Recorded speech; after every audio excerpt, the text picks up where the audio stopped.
Welcome everyone to the very first ever live stream of the Vermouth Society, a brand new Vermouth education and engagement program brought to you by Campari Academy. Today we're going to be talking about, we've got Leonardo Leuci, the founder and global brand advocate of Del Professore Vermouth. Did I say it right? Yeah. It's Professore, right? Professore, yeah. Does anyone ever like shorten it and call it like the prof? Yeah. Yeah? It happens? In US, everybody say the prof. Is it because, do you think it's because they're scared of getting Professore wrong? Yeah, that's how to say like professore. Yeah. But this always happen. It's a natural thing. It's like with a surname, Yeah, exactly. Well, today we're going to be talking about where does Vermouth come from, its history. Leonardo is an insane depth of knowledge, so he could speak for hours. And my job today is to try to keep everything on track and keep us moving along so that you can be out of here in around 45 minutes. To start with, I think, me personally, I'd love to start with where does Vermouth come from? Oh, also, just a little housekeeping for anyone that is watching live. You're welcome to ask questions. If you do ask questions, I've got my phone here. I'll be trying my best to keep on top of the questions and be able to pass them on to Leonardo, answer them ourselves. And if you're watching later on, you can still comment and ask questions and we'll try to get back to you if we're able to function it. Okay, so me personally, as I said, I would love to know like where Vermouth started. So you've got such a huge depth of knowledge and you've researched it to no end, because the only time I was ever given a story of where the origins of Vermouth came from, and it could be going down the Jenny Churchill created the Manhattan way, was that you had Roman soldiers that were traveling out and, expanding the Roman Empire, and they needed to like tonic water has quinine in it, they needed to have bitter botanicals in their system to stop them getting sick. So the guys in charge put all the bitter botanicals and medicinal herbs inside wine, and they knew the soldiers would drink the wine, so that it's almost like slipping the medicine into something that they're guaranteed to drink. Is there anything real about that? This is one of the legends.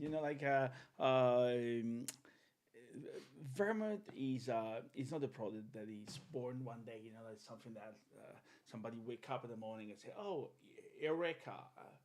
I want to create Vermouth." No, Vermouth is something that was a journey, more than 3,000 years of evolution of spiced wine and flavored wines.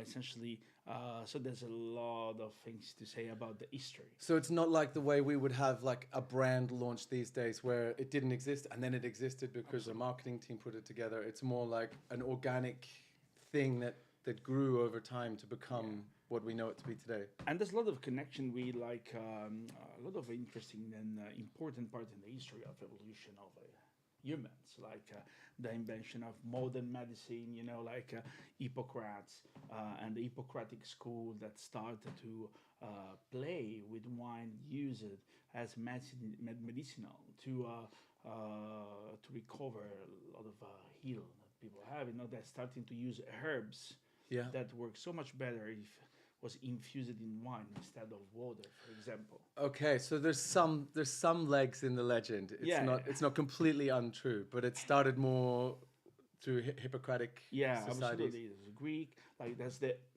first of all the history of the wine, the Mediterranean era. We know it's 6,000 years before Christ. We have already very good knowledge about how to produce wine.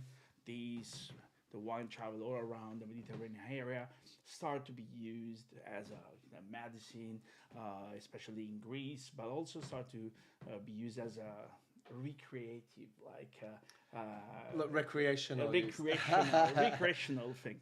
So essentially, this part is very interesting. You can see the evolution, and when wine is arrived in Rome, the empire was quite big, but at the beginning was not really well accepted from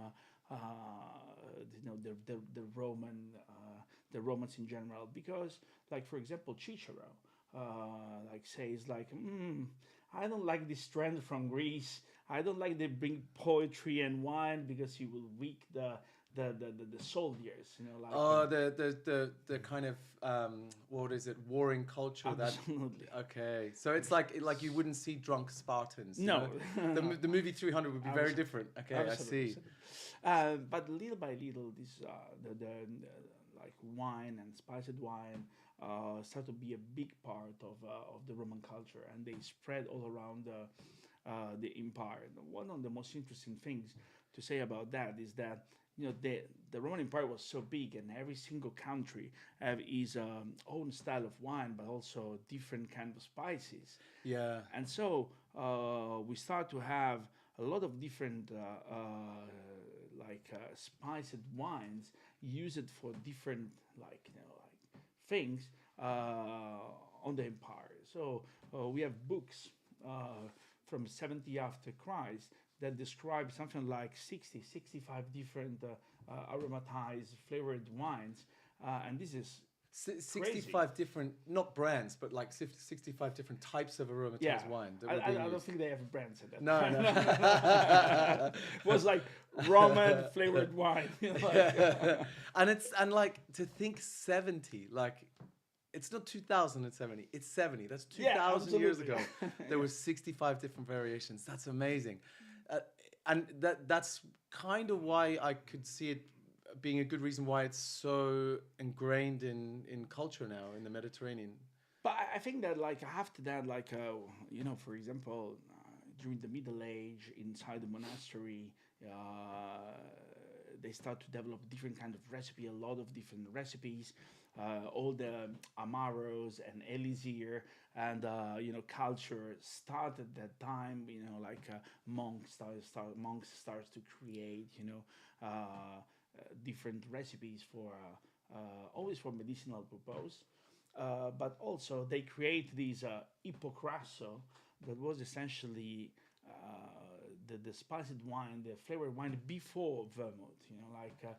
And it's another part of the journey. We start with Greece, evolution of Roman Empire. After the Middle Age arrives, and in the monastery they start to study how important herbs and spices can be for medicinal purpose. And what different herbs do different things. Okay, Distillation arrives, so a different way to extract, because with wine you can extract some stuff, but when you start to have alcohol, it's more solvent. Yeah, you get more out. You can go for bark, you can go for seeds, you can go for roots, very hard spices, and so there's also flavor evolution. And it was really interesting when Middle Age finished that we have a very big knowledge about how to use herbs, spices to create flavored wines, and also to preserve the wine. This is an important thing. So would you say, my understanding of the name vermouth is that it come from a German word, but was there, you said that barks and things like that weren't as easy to extract from at the beginning, so would it always have had wormwood in it, or wormwood is for its namesake? Wormwood is very ancient, we can say like spice. You have to imagine that there's a mention of wormwood in the Bible. Okay. Because if you look at the Apocalypse, you have this star called wormwood, essentially Ascensio, that will transform all the water in bitter stuff, in bitter water, so people can't drink it anymore. So the use of absinthe is something that really go back in the history. Yeah, they were. And that shows that they were using it, doesn't it? Absolutely. Wow, they were already. But some people just love crazy bitter flavors. Like I love bitter flavor. Oh, I'd still be drinking the water. But also we have to think about it was more simple at the time to have bitter flavor than to have sweet flavor. Yeah. Sugar wasn't as easy. Yeah. Honey was not simple. Sugar was not easy. You can't just go to the supermarket. You got to fight absolutely. with bees. Yeah. So complexity. People was looking in complexity, in the bitterness, and in the spice that you can use to make like vermouth and today. So it's such an old product. When did it start to form into the kind of vermouth that we know today? The big houses, the Cinzanos, the Martinis. Oh, we have to understand that we start to talk about vermouth around 70 something, you can say. Vermouth was started to be popular, and we have a mention of the vermouth in 1770 in a book called Enologia Toscana. It's a Toscan enology, like that describes the vermouth produced in that area, in Tuscany area, as a very nice, light, sweet, flavored wine that had to be drink in the summer. They're saying this is the good stuff. This The is good where stuff, exactly. But where we have really the evolution, the final evolution of the vermouth was in Piedmont, essentially. yeah. We also have to understand that Piedmont is the region, we say in Italy. Why is the region? Because it's one of the best region to the wine production, and we don't have to forget that vermouth is a wine. Yeah. So most of the people thinks that vermouth is just like a liquor or a product that you have on the rack and just to make Negroni Americanos, but it's not. It's something more, and essentially it's very interesting to see how vermouth changed the rules of everything. If you think about the mixing drinks, mixology, we have to understand that it's considered the keystone evolution of modern mixology. Yeah, when vermouth arrived on the scene, there was an explosion of new drinks. Yeah, but if you take a look of old books like Jerry Thomas, Harry Johnson books, and you look before vermouth started to be popular, the cocktail recipe are always whiskey, sugar, a little bit of curacao, some whiskey cocktail, But when vermouth is arrived, there's an explosion of recipes. Yeah. And if you take a look of Harry Johnson 1900 books, oh my God, boom, there are It's suddenly 60, goes 70 big, yeah. recipe with vermouth. So vermouth, And they also don't change much. no. The specification, the Manhattan started out kind of a little bit rocky, but once it landed on its three components as we know it today, it hasn't changed much. No. The martini doesn't change much. The Negroni doesn't change much. It's kind of like the vermouth cocktails seem to last the test of time. They go with people's palates. Yeah, because we have to think about what is vermouth. I always say, vermouth is a bottle cocktail. You have spirits, It's a bitter, cocktail already. sugar, Yeah. water. So I can imagine that when smart bartenders like Jerry Thomas, Harry Johnson, all these bartenders understand the potential of vermouth. They understand, oh my God, I can add complexity, adding everything spirits, bitter, sugar, water, concentrated in something like vermouth. So I'm doing a cube cocktail. So Yeah, well, if you think of the original, is it 1806 description, spirit of any kind. So if you're using the wine as the base spirit, sugar, water, and bitters, it's pretty Absolutely. much everything in a glass. And I think that they love it like vermouth because it was so complex. And in fact, you start to see that they also start to use the vermouth as a cocktail ingredient by itself. Vermouth cocktail was the only not spirits that was used to make a cocktail. You have whiskey cocktail, you can have brandy cocktail, generic cocktail, gin cocktail, and vermouth cocktail. Yeah, Because and they went through all the different categories as well. already have the complexity that they needed. You don't need to add a lot. This is also why in Italy we don't have a huge cocktail culture till the cocktail became really popular. Because essentially the complexity that people was looking, adding bitters, sugar, and other stuff, we already have it in a bottle of vermouth. Yeah, so you've got everything you need in a bottle of vermouth, right? And we talked. You mentioned American style cocktails. You talked about Jerry Thomas, Harry Johnson. They're, German American William bartenders. Smith, very important. Yeah, absolutely. But at that time, how was vermouth being before it was exported out of Italy? How was it being consumed in Italy? What's the Italian traditional way of obviously apart from Negronis in Milano, Torino. Yeah. So I'm thinking previous to that. Okay, Vermouth was also part of a revolution, like a social revolution. A little bit like the highs in the United States. You know, like you can have Yeah. you can have your drinks or your punch at home, but if you want a nice drinks, you have to go in a cafe, in a bar, in a hotel Because they've bar, got ice. because they have got Yeah. ice. And Italy was almost the same things. Like when cafes start to propose the vermouth with soda, with sales, proposing a different way. Like people really want to go in a cafe and enjoy to have a vermouth in a different way, something that they can't have at home because at that time you don't have a soda siphon like Exactly, today. yeah. Soda's not easy to get. Absolutely. And so essentially this was a big revolution, a social revolution, and the Italian cafe in Turin, in Milan, really became a place where you can have vermouth, and vermouth was 99% of the aperitivo, the So drinks. you say aperitivo, right? No, I've been to Italy a few times. Okay. Yeah.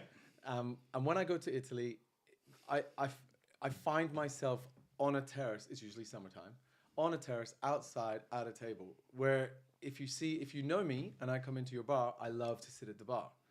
But there's something special about sitting at the table. Yeah.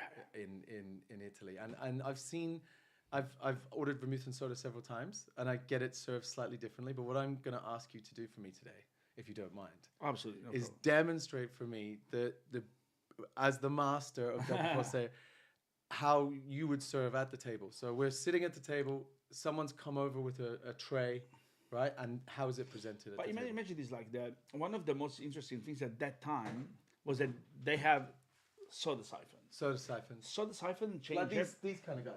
Yes, soda siphon. top. Yeah, soda siphon changed everything. Why?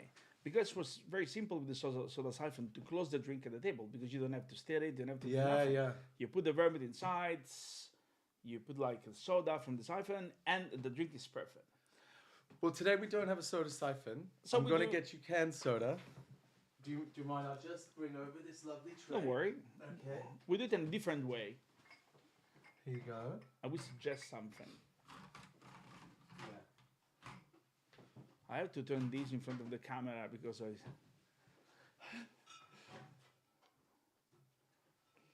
Okay. So, like, my suggestion is when you don't have a soda siphon and you want to make like vermouth and soda, put the soda before. Is that because the vermouth is heavier? Yes, absolutely. So you put the soda before. Like, you choose the amount of soda, I love it. and after you put the vermouth, and that way you don't have to stir it. You know, like Okay. it's more easy. Because we are bartenders or former bartenders, you can say. and essentially we have all the tools at home, you know, like Yeah. But at the end, Not everybody does. Not everybody have it. So like after I pour it, generous amount. Generous amount. Yeah. Okay. It depends from what time is it. It's like you want more light. It's vermouth time. It's always vermouth time. Yeah. Alright. So that way you don't have to stir it. After you take It levels slice itself of out. orange, you can have like a slice of lemon, slice of grapefruit, slice of whatever you want, tangerine in season. I always say to the people, play with seasonality. Yeah, If you yeah. have different kind of Make it personal. if you have different kind of citrus, use it with the vermouth. Every citrus connect in a different way. The essential oil of lemon, give you freshness. The orange give you a little bit of sweetness. Cheers. And give a lot of. That's so funny. Oh, It's I just love that. I think I still get a little starstruck even though I've met you several times, having you sitting here on the podcast is just amazing. But also like play with different kind of sodas because now we have a lot of sodas. Like play with like flavored sodas, like fruity sodas, like. Yeah, I was playing recently with a pink soda, which has kind of got a little hint of bitterness to it, and because this is so smooth, it would work actually quite well, I think. Speaking of smoothness, Yeah. right? I think we might want to ask, how is it that you came to creating Del Professore and how is it made? so, our vermouth is made is something like really interesting. First of all, we have to say that in the past there was something really important, the wine. Now, in the last like 50, 60 years, I remember when I decided to start to make vermouth, I was really interested to understand if wine can add something because nobody was talking about wine in vermouth. Yeah. I remember also do enology school, the information was, oh, wine is just a base, neutral base to create vermouth. But my idea was 75% of what is in the bottle of vermouth is wine. Why have to be neutral? Yeah. So when we start to study the history of vermouth, we also understand that in the past there was two really important things. First things, the wine was defining the quality. Higher was the quality of the wine, higher was the quality of the vermouth. Second things, the wine that was used, and it's the wine where we start to use when we decided to make Professore, was the Muscat. Muscat is the perfect wine to make vermouth. Why? Because you have the aromatic part that is very important, and after you have the very nice acidity. So we choose a very good wine to start to produce our vermouth. And after you have to choose your style. What do you want to be? Very bitter vermouth, very herbal, herbaceous vermouth. You want to have a lot of bitterness. You want to have a lot of citrusy style. So it depends what you want. Or to that be. kind of like rosemary, Mediterranean, kind of earthy sort Absolutely, of flavor. like vermouth. In the past, every single it was not like today. Today you have a lot of different style of vermouth: red, white, pink, blah blah blah. Before was Italian vermouth. Every company at the beginning have his own style, but the vermouth was just one. Was it like red or in No, was color not or re- was white? not was Is not that no, was not really as red. relevant? Was not back relevant. then? The color was not relevant. The color is never relevant. Also, Okay. it doesn't define nothing. You can say red wine from where Sicily or Yeah. So before the vermouth was, we can say the color of the infusions, like at the beginning. So Yeah. all the vermouth was amber color, Strucchi, like describes in 1907. The Vermouth di Torino has a golden amber color, so that was not really red. The red arrives late. Um, so we define the wine base we want to have. If we use Moscato, like in the Professor, you have this smoothness that comes from the Muscat and this very nice aroma of like peach and ripe fruit. And after you define the style using the different kind of herbs and spices you can have it. There are very bitter spice, very aromatic. So you define your style. Every spice is normally infused by himself to create a kind of tincture. And would you be infusing the spices individually in wine to No. begin with? Okay. No. We infuse in pure alcohol. Okay. And this is very important because when you infuse something like orange peel, you really want the orange peel Flavor, yeah. flavor. You don't want a spirit like grappa, for example, brandy that tastes like orange. You want the perfect. So orange style. the spirit you're using, would it be like a grain neutral spirit type spirit? Grain neutral As spirit. clean as clean in as flavor as possible, possible. Okay. 95 point. Yeah. So four. dry that it's Absolutely. making itself more wet. Absolutely. After that, when you have all the spices infused, you blend it together and you create what I call a kind of mother tincture. So like with the soul of the vermouth. This stuff like this production takes times. This is something that people have to understand. More you can say artisanal and craft is the production of the vermouth. More time you need to make sure your infusion. So the starting from raw more materials. handcrafted, the more you want it to be unique in its flavor, the longer you have to steep it. You give it more time. Essentially because the difference is if for example if you buy a specific kind of orange that you want, it's like we buy oranges from Calabria, for example. It's one of the best region in Italy where to have organic citrus. Bio citrus is the region where the bergamot grows, or like Okay, yeah. beautiful. So like if you buy a specific kind of orange, not a generic wine, Yeah. You're you not going cannot. to Tesco.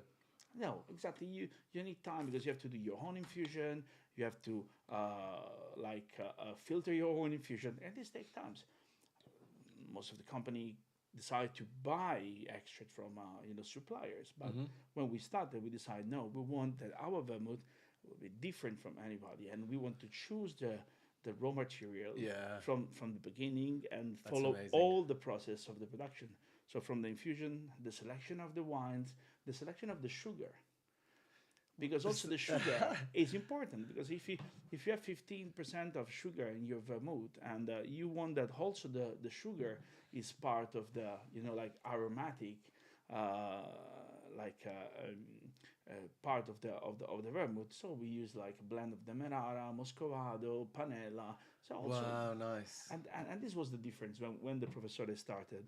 We really want to be the first like a craft and a really artisanal vermouth in the market at that time. Okay. Yeah, so you're not just taking the different ingredients and bringing them together. You're making sure that every ingredient shines individually Yeah. before you're bringing it together. That's amazing.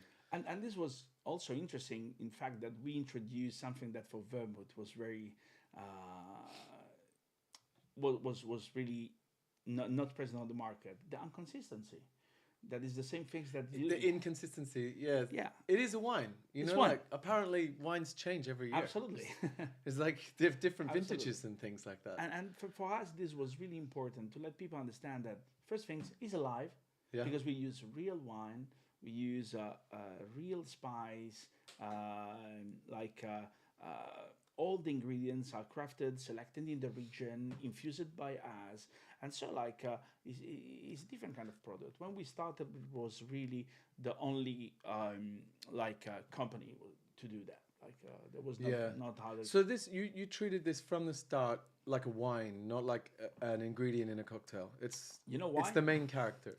And why I'm talking about the complexity of the wine, because normally what bartenders do, they have the bottles in the rack, they have to do an Americano, they pour it, it's an ingredient. But if you do that, just to show you, if you have a product where your approach is this, so it's a kind of a wine approach. What's the first things you do when you have a wine? When someone pours me this, yeah. It's this. And then I go, So I'll take it. This is why it's important that oh, the wine, the aroma that the wine apport to the drink, it's relevant. yeah, we don't do that enough. You do you that do it, yeah. every time you're having a glass of wine. Absolutely. You savor the wine. And this is a wine. Oh, So that's so I put good. my nose inside and I say, okay, I can feel like the muscat, I can feel the balsamic part of the mint. Yeah. And this was And why you the can- Professore was a little bit a game changer in the world of You can vermouth. smell the grape. What's it? My wife's family's from Asti, so they drink Moscato di Asti all the time. Absolutely. It's like a This is huge a thing. blend. We have Moscato. We also don't want to use a lot of caramel, so we decide to give the color using a red wine. It was something that we love it to do. So we put a little bit of Nebbiolo inside. The Nebbiolo give you this roundness, but also these tannins that blends really well with the bitter notes. So it was a different approach. It's so good. And what are some of the key herbs in that? Oh, we have a lot of different. We have quina, rhubarb, a little bit of mint. After we have mace, nutmeg, cloves, but also we have some flowers like chamomile flowers. It's and Nice. the idea of the Professor was, I don't want the vermouth that is extreme. I don't want the vermouth that is too bitter. I don't want the vermouth that is too sweet. I want the vermouth that is very well balanced, because for me, vermouth is something that have to be part of cocktail, but also can be drink neat. Yeah. But also, I think that when when people start to mix vermouth, understand the potential of vermouth, understand that this kind of smoothness and this balance, like profile, really can elevate a cocktail. This is why they were starting using a lot. Yeah, well, if you're using a really good vermouth, then you can get away with using, if you're making a cocktail, you can get away with using other really good ingredients because it's not going to clash with them. It's only going to make them sing a little bit more. Very cool. Now, let's see. We've got some questions coming through. I can't quite read them. So here we go. So from Ella, I would be curious to know what you think of territorial vermouths that are emerging in different regions of Italy and the world using native wines and local botanicals. It's very small, right? Yeah. But then, we are not too old. We can keep reading. But the market of vermouth is very dynamic. There's a lot of regional vermouth. Some of them are very interesting. I think that I really like to see that the vermouth category is growing because if the vermouth categories grow, means that there's space for everybody. Yeah, it's good for everybody. Yeah, absolutely. Like look at the wine market. We can hit more consumer if we have and I like a lot of regional vermouth when they want to be really different, when they want to tell me I'm from this region. From this region, I have this, and I can feel it. This is what I like.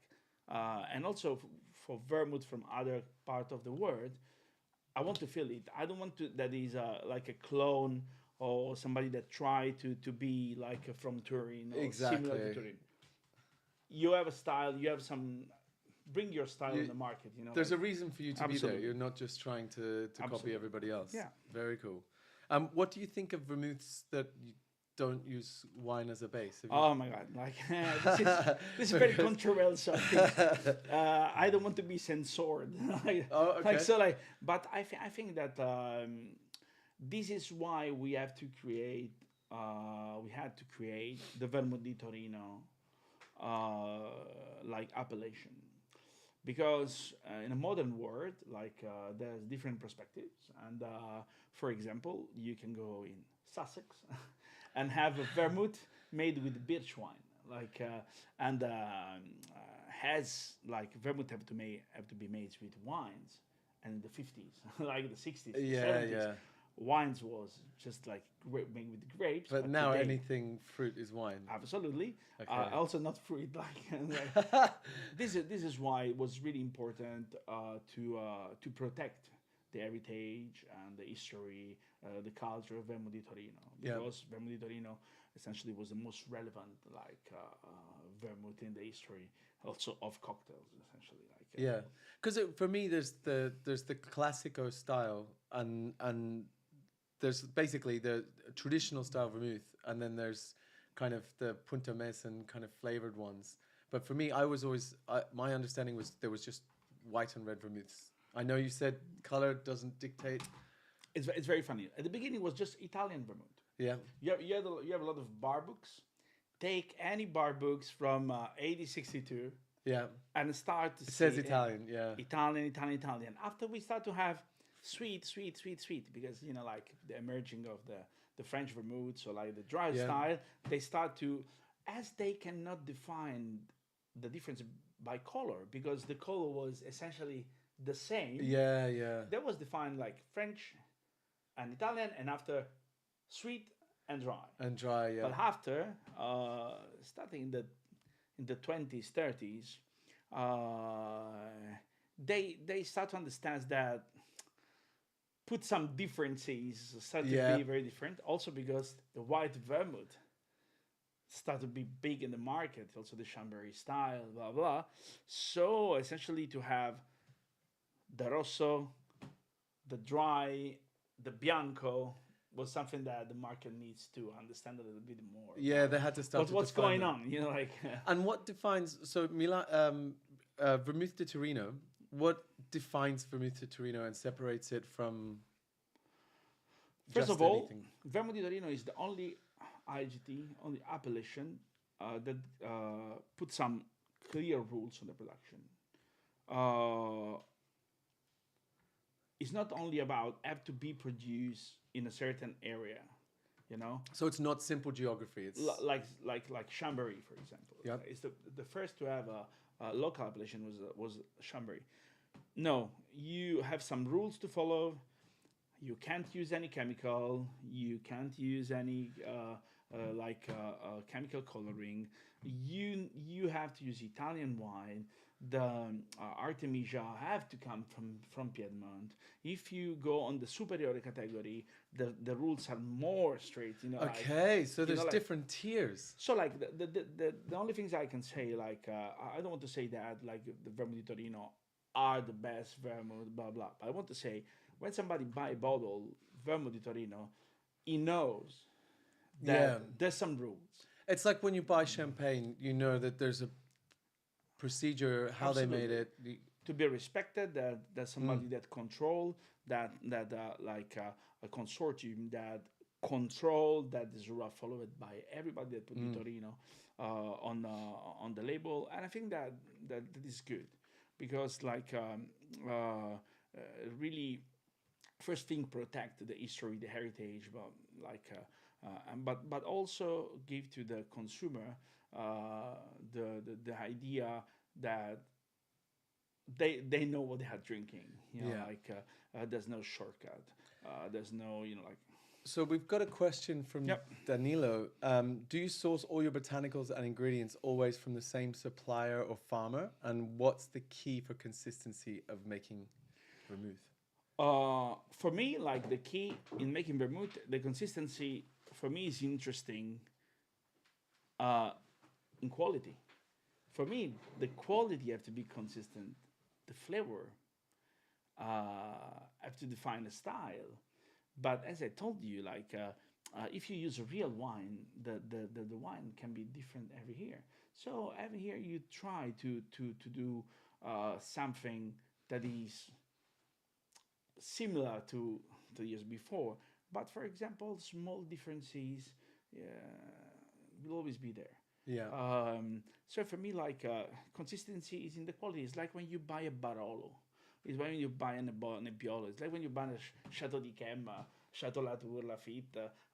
You are not looking in 92 is the same of 97. No, you're looking the quality. Yeah. They're Of going to what make they the best produce. quality they Absolutely. can with what they've got that year. Absolutely. So you're not sourcing from the same supplier every Yeah, time. well, You're finding the best quality you can each year. We try to first things we try to use most of the regional suppliers we find because it's really important for us that there is a community of people that work with you. People are really important in the production of wine and also in the production of vermouth. So we have suppliers that bring to us what they found. We have somebody that bring to us, for example, wild juniper that they take in the Balme area. That is a very nice area under the Alps, like in Piedmont, or our own Artemisia.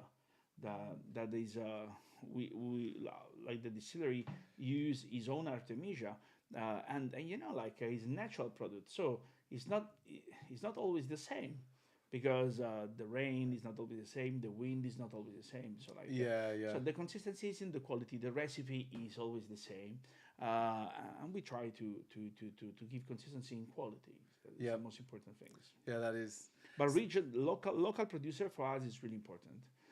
Everything that can be found in the region near the distillery, we try to use that. Also because Piedmont is an amazing region for It is, yeah, for everything. Like spice it's and truffles, herbs. you name it.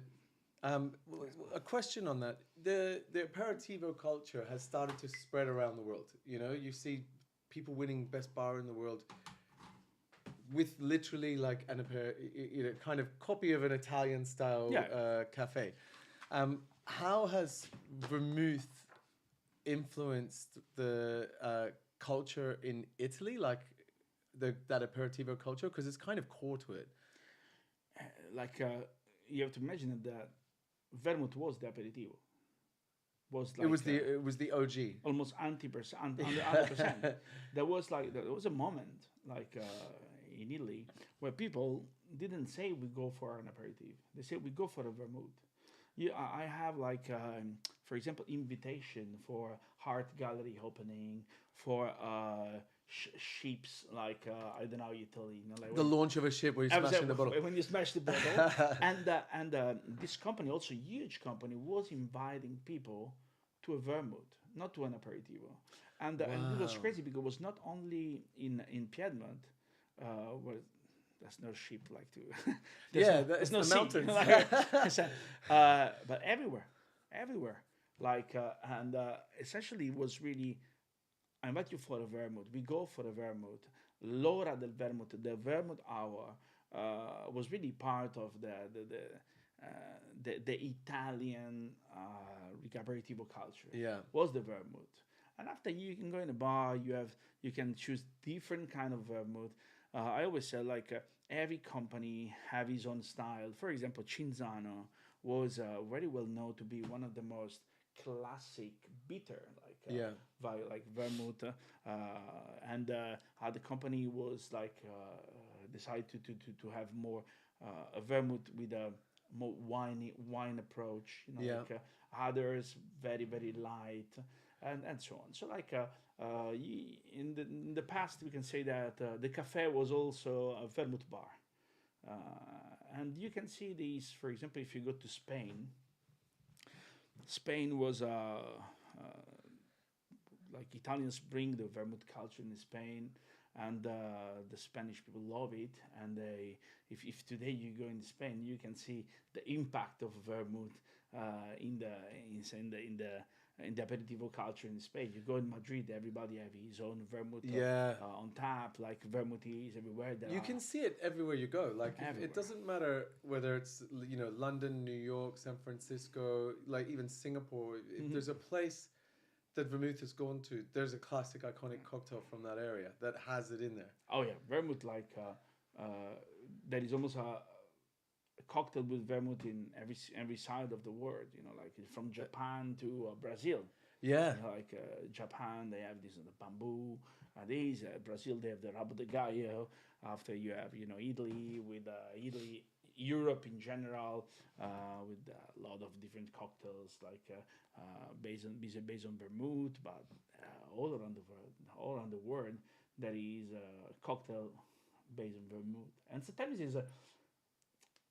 it's super famous. Think about Cuba. Mm. You today you think about Cuba and you think about mojito, you think about daiquiris. But when there was the golden age of cocktail in Cuba, Cuban Manhattan was the drinks of the Club de Cantineros, not mojito, not daiquiri, Cuban Manhattan. To let people understand how these classic cocktail, like translated also in different languages, like in Cuban, like in the Cuban way, was important. France, like in France also. The Manhattan's a big one for me. I love the Manhattan.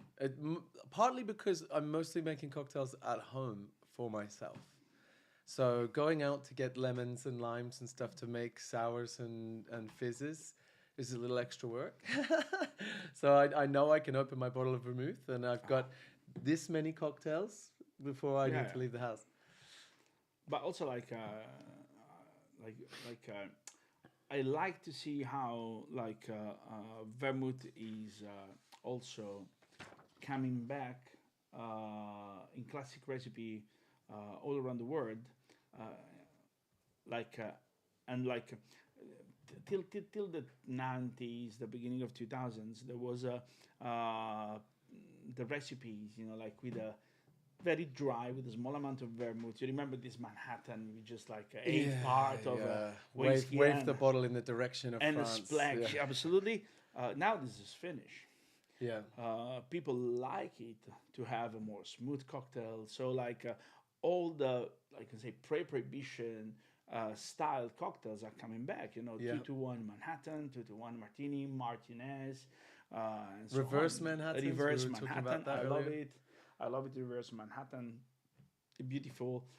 Also, if we don't know if it was a mistake when the recipe was printed in 87, Jerry Thomas bar book, or was really something that people love it to have very light, smooth Manhattan with Yeah. just a little bit of whiskey and a lot of vermouth. But today, um, for example, in my bars, a lot of people love to have like a 1-to-1 or 2-to-1, like Manhattan or Martinez, because these drinks are easy to drink, lower in alcohol, and they can drink it a little bit more. Well, it's for everybody, because if you makes like a very dry martini, a very dry man, it's just for a certain kind of people. Yeah, you can't drink too many very, very, very dry martinis. It's I think that it's just for a certain kind of people. For the people that thinks that this drink has status, like yeah, I yeah, drink a very dry martini because I just want to be like Churchill or yeah, Hemingway or blah blah. But normal people, regular people, they want the good drinks, like so well balanced. And yeah. Enjoying the drink. The drink, I think often the drink can be a focus, but it shouldn't be the only focus. yeah, If we're going to a bar, we're there to socialize, we're there to network. That whole aperitivo hour, that was a time when people would talk to each other. The drink was there, but it didn't have to play absolute center stage. Now, I'm going to check one last time to see if we have. Have you tried aging or cellaring your vermouth once bottled like you would, say, a Barolo? Ooh. we have done this. You've done it? Oh, absolutely. We have bottles of the first release that's still aging, because Ooh. my idea was Interesting. I want to go in a bar, and we was doing this in our bar, and tell the people, you want a vermouth?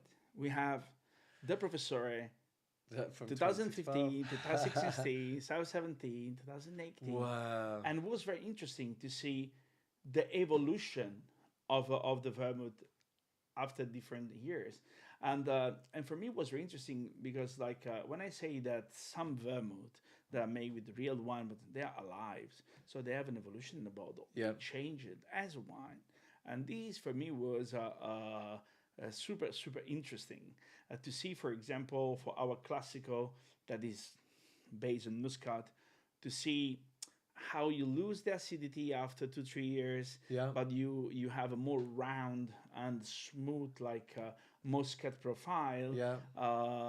And to try a fresh one and 5 or 6 years old like vermouth and feeling the differences, it's really So interesting. are you keeping them in a large number? Like, will we be able No. to buy, vintage ones later on? Unfortunately,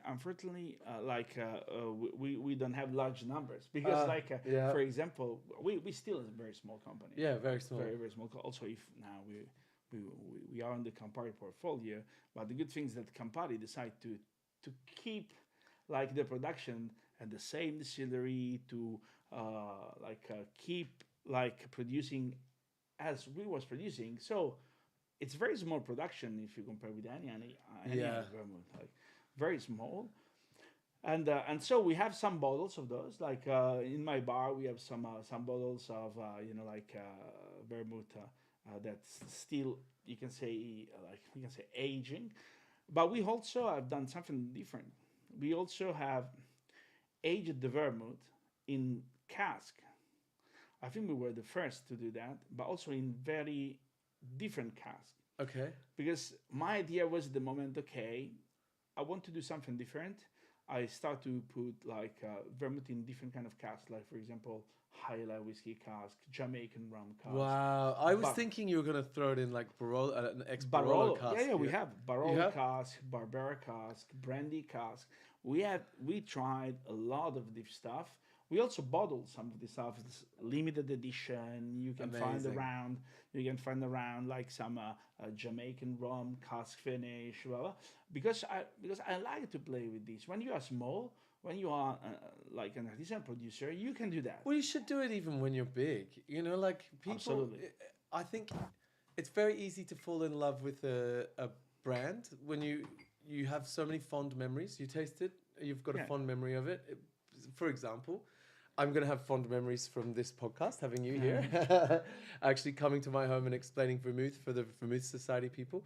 And when you play and you give someone like an exciting limited edition, they become part of a moment that won't happen again, especially on such small scale. It's not like you're going to make the exact same thing again. Yeah, absolutely. So I like it's but nice. to do different experiment was for us like something that really also helped us to let people understand the dimension of the project, that was really small artisanal project. So like for us was very interesting, but also going around and try to get some funky casks from all around the world. Yeah. I remember calling people in Brazil, can you send me a cask Yeah. of your cachaça, you know, because I want to try it. I want to see Yeah. what happened. Like if I use this cask, if I use that cask, like I really want to put some vermouth in a Braulio cask, like can be Oh, really nice. interesting to have like I want these. Would it be sweeter? I think Would it will it be end up really being sweet? herbal and you know, like this minty, like Yeah. I want to try this. Like Very cool. Sometimes it's not simple, like, but I tell you a story. It's funny. Like when I was looking for cask, I was really calling everybody, say, send me a cask, and people say, who are you? I'm Leonardo, blah blah. I'm opening a bar, blah blah. Okay, call me like that, please. Don't Yeah, disappoint. go away. After like in the last 3-4 years, I have people calling me and say, Leo, you want some cask? Yeah. We've got this really cool cask. Would Absolutely. you like to try it? That's Want amazing. to try? It was cool. That must be a signifier of success. They've Yeah. tried your product. They know it's legit now. I was like, but also they understand that it was really playing with these kind of things to find something new, to explore Yeah. different kind of flavors, and was good. Yeah, amazing. Well, look, I think it's now been an hour almost. Already? It disappears really Oh my fast. God. That's why I keep looking around. I'm checking my phone. I'm making sure that we're on some sort of on time. We finish the list. We have done everything. We gave ourselves some notes of like, you know, how long to talk on any particular topic, to try to guide ourselves. For anyone that knows me, knows I could talk for an hour and a half about nothing. Yeah. And Leo knows everything. So when you combine that, we could have talked for hours. Thank you very much for Thank coming you, and launching the Vermouth Society And live see stream in you here. soon. It's not finished. Yeah, we've got 2 more episodes of this. This one was kind of looking at the history. Yeah. The next one we're going to look at like current uses. Is that where we'll Yeah. figure it out. We'll figure it out. But next time I definitely want either you to make a cocktail or me to make a cocktail. Okay, I remember. like to- I remember how to make I'll polish up a Manhattan and see if I can make you something that is palatable. There was like just like last things when I say like a lot of bartenders today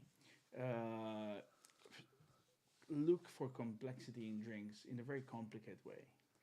They look for complexity in crazy infusion, crazy techniques, rotovapping everything. Sometimes just like you have this complexity in products like vermouth that you skip.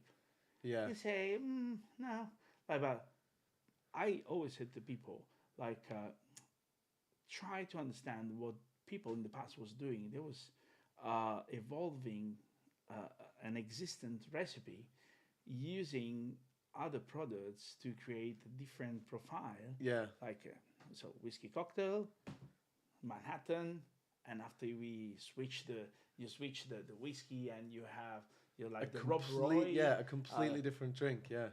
Easy way to create new drinks today.